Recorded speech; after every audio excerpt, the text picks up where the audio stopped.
I talked about Project First Class being a little different.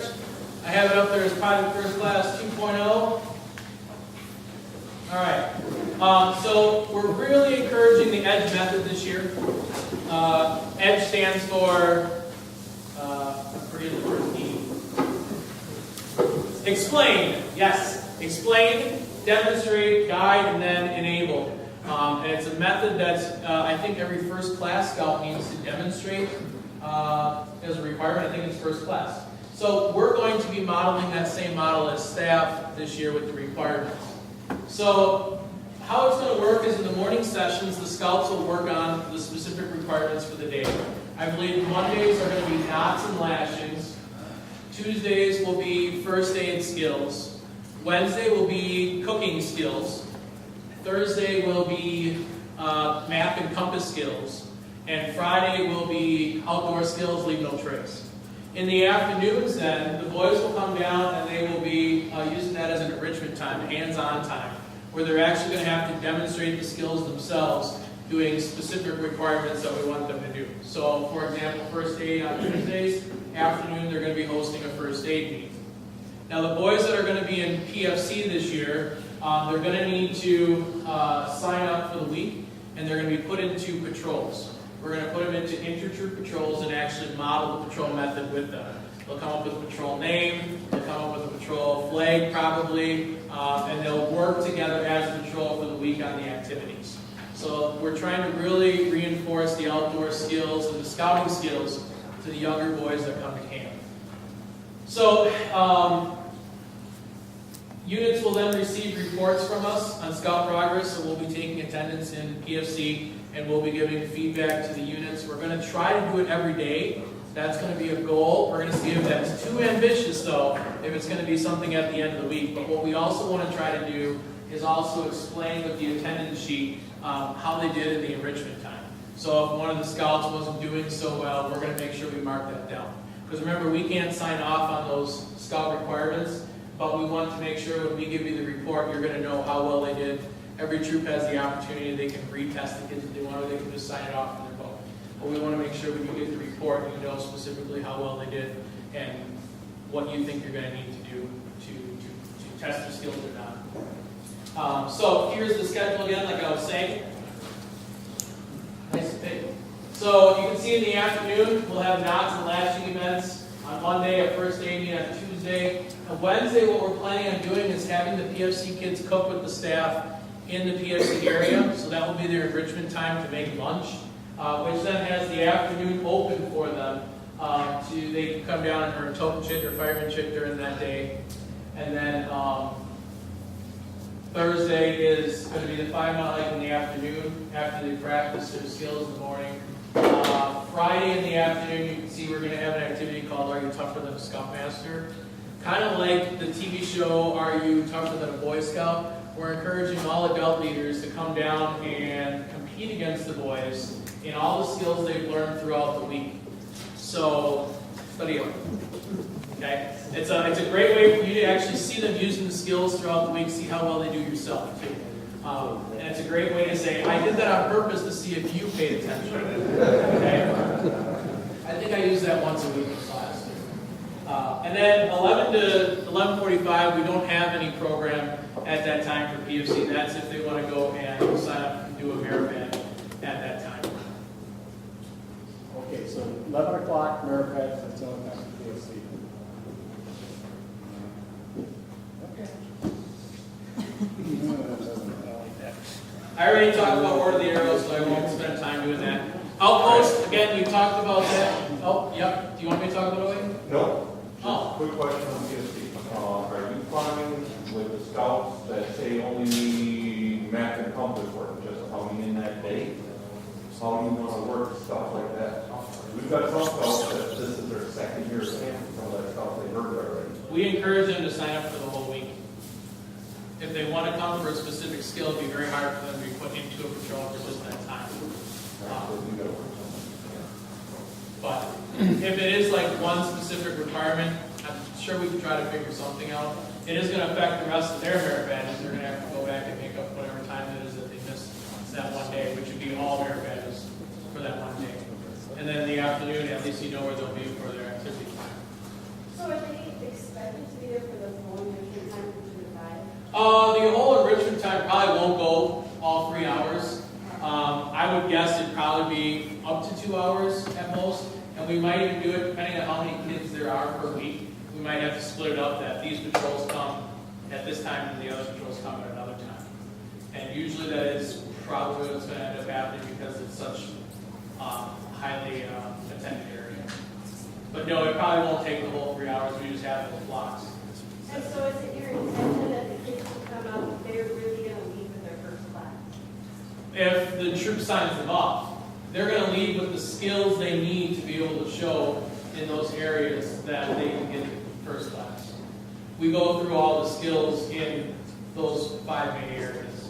But again, it's the troop that gets to sign them off. We hope that they all have the skills to be able to have that happen. Fred? The Project First Class guys, if they're in their patrol stuff in the afternoon, if there's patrol activity competitions in the afternoon camp-wide, are those guys eliminated from that? They'll have to go after they're done with this. The competitions and things we'll have in the afternoon, none of them take 3 hours, so they'll probably do different sessions that people can come at 2 o'clock, 3 o'clock, or 4 o'clock, so they'll have opportunities to be able to still go do what they can. So they won't be eliminated from the opportunity to No. do that? No, So if a scout signs up for first class, that's all they can do then? They can't do any other merit badges, because that goes 9 to 11? 11 o'clock they have an opportunity to do a merit badge. Okay. And I think I checked, there's 9 merit badges that they could sign up for at that time.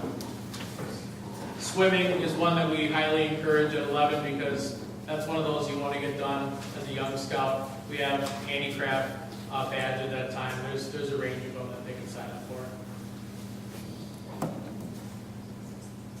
So, within these times classes, the money to not time the last, they're going to be covering 10% class and first class requirements within that area. We're going to be covering the skills of knot tying and latching. We'll look at the main knots that they need to know, the main latches they need to know, and then they'll actually be building something using those skills.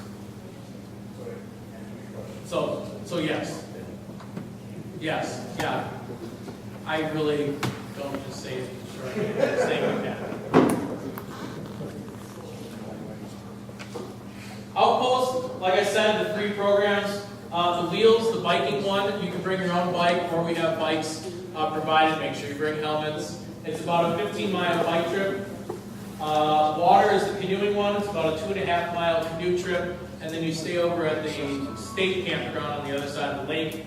That one's a lot of fun if it doesn't rain. And then the walking one is about a 15-mile hike from Thursday to Friday, and it's split up Thursday afternoon and Friday morning. I think you do the brunt of the hike on Thursday afternoon, if I remember, and then they'll stop at Martha Lake, which is a campground, another state campground halfway on the Ice Age Trail. Stay there for the night, and then they get picked up at one of the trailheads on the other side of the lake. We pick them up and bring them back. Each event will cost $5 or $10 if they decide to do all 3, so they get one for free basically. And then if they do all 3, they can earn their Master Outpost Award too. Right. On the hiking one, they're normally back by about 11:30 on Friday, Okay. after doing it last summer. Okay. I talked about training. So those are the trainings that we're going to offer this summer. Don't know the fee yet for Red Cross and CPR, or the Red Cross, CPR, and first aid training. But there will be a fee. We'll try to keep it as minimal as possible. Just basically what materials you need is what we usually have as a cost. Will you be doing those morning sessions? Afternoon. Afternoon. Well, no, I take that back. The Red Cross trainings are in the afternoon for sure. You'd know more. When were the other trainings? Morning? Well, last year, whenever I could fit it in, because I was trying 2 different roles, which didn't work real good. Okay. But generally, it was split, somewhere in the afternoon, somewhere in the morning. Okay. Generally around 11-ish in the morning, till about noon. Okay. I know the first aid one, the Red Cross, the first aid and CPR are done together, so it's one after the other. And the other ones will, some will be morning after. I'll talk. Wednesday cookouts, this is the time when troops will be cooking their 3 meals in their site. Bring your own equipment, but we do have equipment if you need it.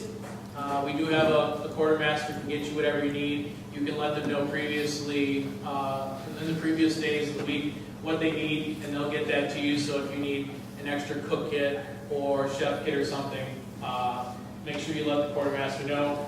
Meal pickups times on Wednesday will be 7 a.m. for breakfast, 11:30 for lunch, and 4:30 for dinner. Meal times are the same as they are throughout the week, so 8, 12:30, and 6. If your troop wants to bring your own meals or do your own thing, that's fine. Just let us know so we don't pack boxes for you and then the food goes to waste because no one came and then we find out you had your own stuff, so just let us know.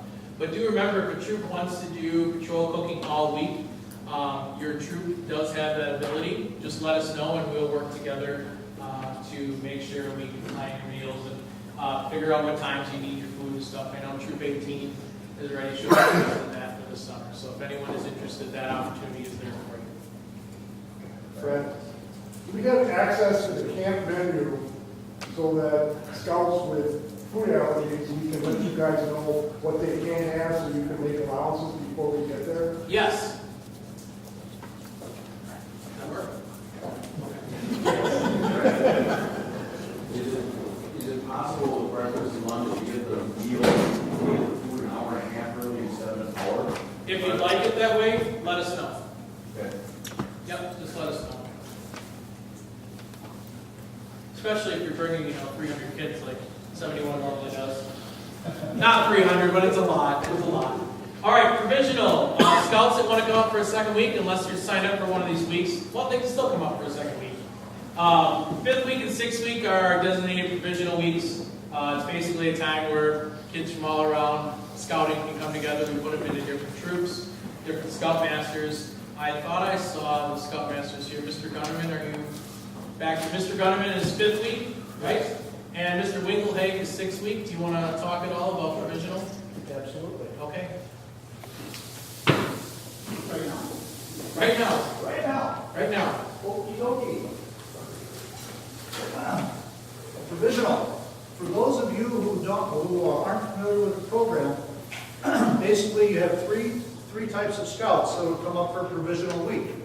You've got the scout who is working for, going through his rank advancement and wants to really, cram in a lot of merit badges in one shot and wants to take advantage of devoting provisional week to that end of it.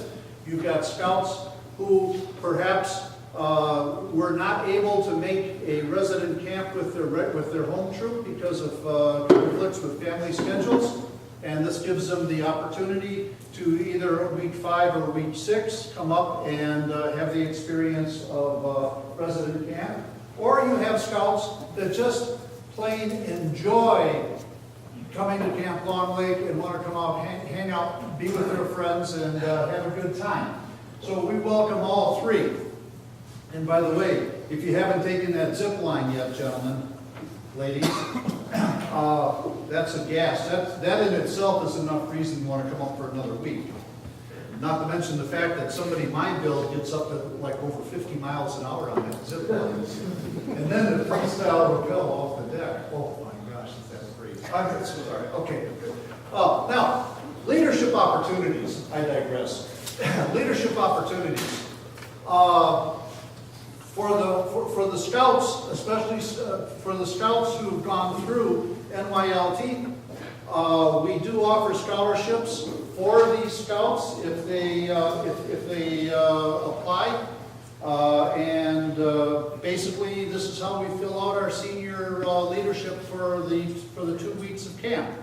So out of that group, we pick our STLs and our ASTLs and our quartermasters. And this affords these scouts an additional opportunity to try out and work on their leadership skills and subject, of course, to our approval, it's all expense paid. So that's cheap at 4 times the price. 4, Scoutmasters. Provisional camp is basically made up of seasoned leadership. No two ways about it. Most of the Scoutmasters at Provisional Camp are 10 years or better as Scoutmasters. They live and breathe the patrol method. So, for Scoutmasters and Scout leaders, if you want to have an opportunity to work with a group of seasoned Scoutmasters, that's your opportunity. And we never have enough help. We can always use more hands. For Scout leaders who maybe don't have the opportunity to peel a week off, but would like to come up for a day or two, give us a shout. We're more than happy to have you. 5-star accommodations, great food, congenial company. It's a unique place to hang out, and you're more than welcome. Just catch me or Tom Hockelai, or I think, is Bob here? Bob Gunneman? Bob Gunneman back there. And, you're more than willing to have you along. It's great accommodations, a terrific program, a lot of fun. You have a chance to be a kid. So, anyway, in the words of the immortal Porky Pig, that's all. See you at Provisional Camp.